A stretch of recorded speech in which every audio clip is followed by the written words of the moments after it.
It is 16H47, the 4th of June 2060. I am sitting in my garden watching my granddaughter, Alace. She is playing with one of her advanced robotic toys, a Tyrannosaur Rex, and a ghost Diplodocus. Yes, an invisible Diplodocus. At least, this is what it looks like with my naked eyes. She is seeing more things despite she wears corrective glasses. In reality, she is playing with another digital dinosaur that only exists in the digital world. Glasses come with augmented reality by default, even for kids now. I remember when Apple launched them for the first time for the mainstream.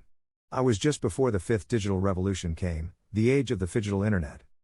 First, it was a gadget, it became rapidly a social advantage, to conclude as a social divide. It became indispensable when Apple partnered with major glassmakers. Wearing glasses was no longer a sign of disability but a sign of augmentation. Suddenly Alace sees virtual options popping atop the T-Rex. Some of them are locked and can only be obtained as in-thing payment. This kind of payment is sneaky but convenient, but sneaky. Of course, she wants to see the brand new flame animation coming out of her toy, and she wants to download cool dance moves like in Fortnite back in the day. She is into robotic animal engineering. She is much more skilled in information technologies than I was at her age. Like me, she is thrilled by trying and messing with new techs. I am so proud of her. She taps on the menu to buy it. She is 14, and at this age, she cannot buy anything without the consent of one of her parents.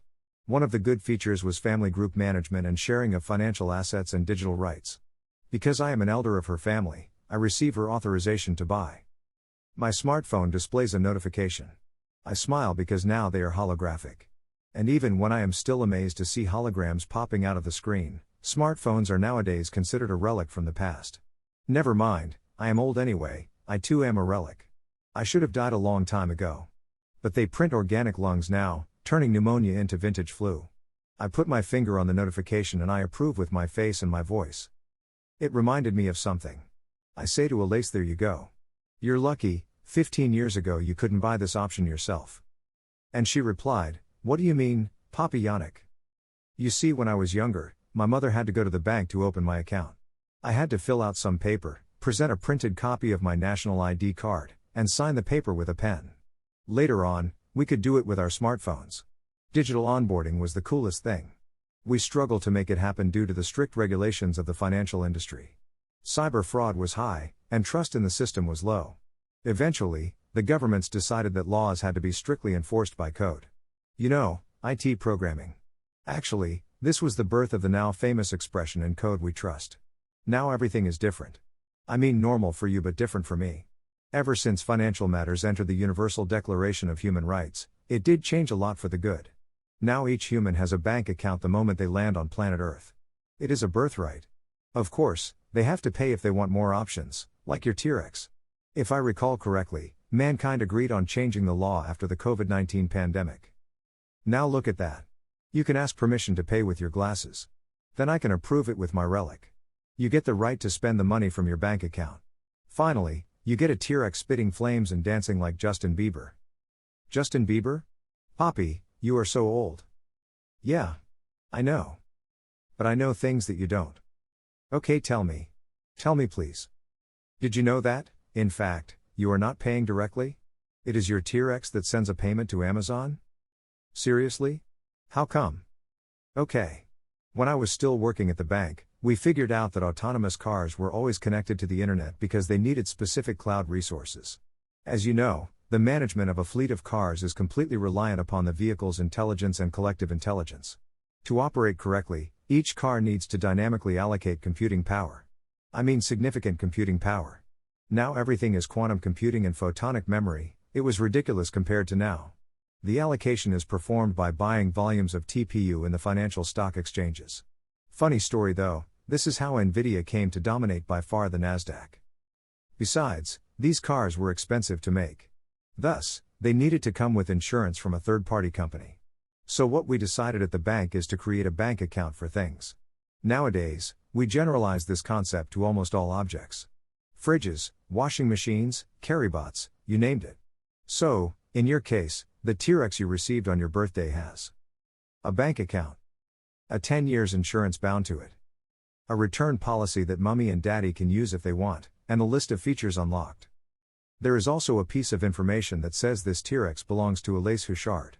Thus, even if you lose it, someone can bring it to the nearest post office and a delivery drone will bring it back to you. Isn't that great?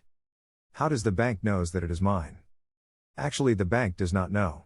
The bank information system requests the Worldwide Identity Service, a blockchain so to speak, to verify that this object is yours and it is safe to send a payment to Amazon. And since the monthly spending limit on your toy that your parent has set is not reached, you can buy your options. I mean, the T-Rex can pay for its hot upgrade. We are both laughing loud together. I continue with what you want for your upcoming birthday? I was thinking about a trip or something. Yes, I'd like to go to Senegal. You find the best agrotech schools there. You're already thinking about university? Geez, you're growing so fast. Indeed. According to my personal finance advisor, we all have to save €20 per month on our special event group account. And, this is me supposing I'll receive €50 from you, Granny, Mummy, Daddy, and Auntie Azia at my birthday. Yeah, sure, you can count on that. When did you become so good at finance? I simply asked my personal financial advisor. Can you show me? Sure, here it is. She looked at me with her glasses and made a swipe gesture in the air like I used to do on my smartphone. A hologram pops up. I was expecting a dude in suit and tie, like a banker. How cliché.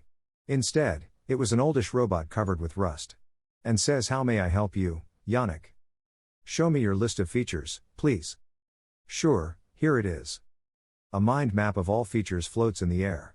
Then I say, I get it, this is an upgraded version of mine. I guess I should ask questions more often to my own personal advisor to train it with my needs. Or even better, I am going to ask your personal finance advisor to train mine. Although mine looks much more friendly. Why this robotic face, Alace? It looks like a half-baked Optimus Prime. Don't you like this skin, Poppy? If you don't like it, just change it. You can replace skins and voices. Check the marketplace. Open the marketplace, please. Now I am checking the marketplace. I see a lot of stuff produced by independent artists. Ever since ING came up with the platform bank idea, all banks built their own financial icon. See that, I can buy ad spaces on social media. Buy games on PlayStation XR. Buy tuition to the Elon Musk School of Technology. And, even get me the avatar of Gary Vee for defining my attention strategy. Sweet. Skins. Oh, you can even buy investment strategies too. The Warren Buffett Strategy by Eleanor Neitz, The Silent Investor, by the Wall Street Journal, the Sustainable Index Strategy is currently trending. And they even have a leaderboard now.